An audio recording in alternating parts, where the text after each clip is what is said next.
थोड़ा आवाज़ मुंहिंजे पाड़े में वेठो अब्दुल रशीद चाचड़ जी सर मूंखे अॻु में बि प्लाट ॾिनो अच्छा हाणे बि मूंखे चईं त बाबा तूं पैसा ॾिनो वञी हे प्लाट जो जाइ आई आहे मां तोखे ॾींदुमि अच्छा उन खां पोइ मां हिन खे पैसा ॾींदो हुयुमि हिन खां लिखाईंदो हुयुमि एग्रीमेंट हा लिखाईंदो हुयुमि बुकड़ी ते कची बुकड़ी ते लिखाईंदो हुयुमि जॾहिं 9 लाख पैसा मुंहिंजा थिया पोइ मूंखे चवणु लॻो मां चयोमांसि बाबा हाणे प्लाट ॾे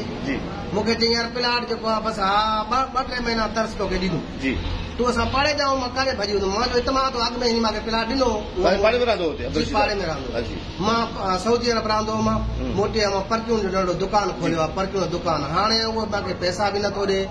मां चवंदो प्लाट न आहे तूं ॾेई छॾियो आहे त मूंखे पैसा ॾे पंहिंजा वापसि पैसा त ॾे न पैसा बि नथो ॾे मां भॻवान जे चङा मुड़ुस वॾेरा आहिनि उन्हनि वटि बि तव्हां वियो हाणे बसि कूड़ा इल्ज़ाम कंहिं महिल कीअं चवंदो आहे कंहिं महिल कीअं चवंदो आहे जी मिलियो आहे साईं 6 महीना मां को पैसा अॻु में रखियो आहे 6 महीना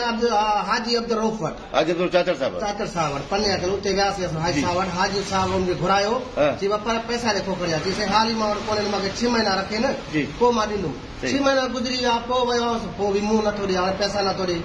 पोइ मां वॾेरनि वटि बि वियो हुअसि मतिलबु वॾेरा चवंदा आहिनि बाबा हाणे छा कयूंसि हिकिड़ो माण्हू आहे बेकार क़िस्म जो माण्हू आहे हाणे ईअं बसि पंहिंजे घोटकी छॾे पने अकल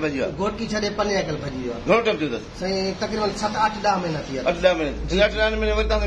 मिलियो न आहे बसि मां वेंदो आहियां पने अकल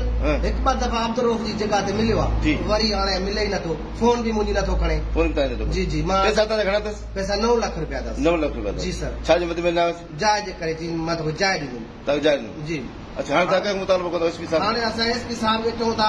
पंहिंजे चाचड़ क़ौम जेका वॾेरा आहिनि हुनखे अर्ज़ु कयूं था महिरबानी करे असांखे पैसा वठी ॾियो असां ग़रीब माण्हू ॿाहिरि बि अथसि पने अकल में न साईं ॿाहिरि असां ॾिठल बि न आहिनि ॿाहिरि छो जो हे असांजे पाड़े में वेठो जी जी हाणे असांजो अर्ज़ु आहे इहो जेका आला ऑफिसर आहिनि हुननि खे महिरबानी करे असांखे पंहिंजो हक़ वठी ॾिनो वञे जी जी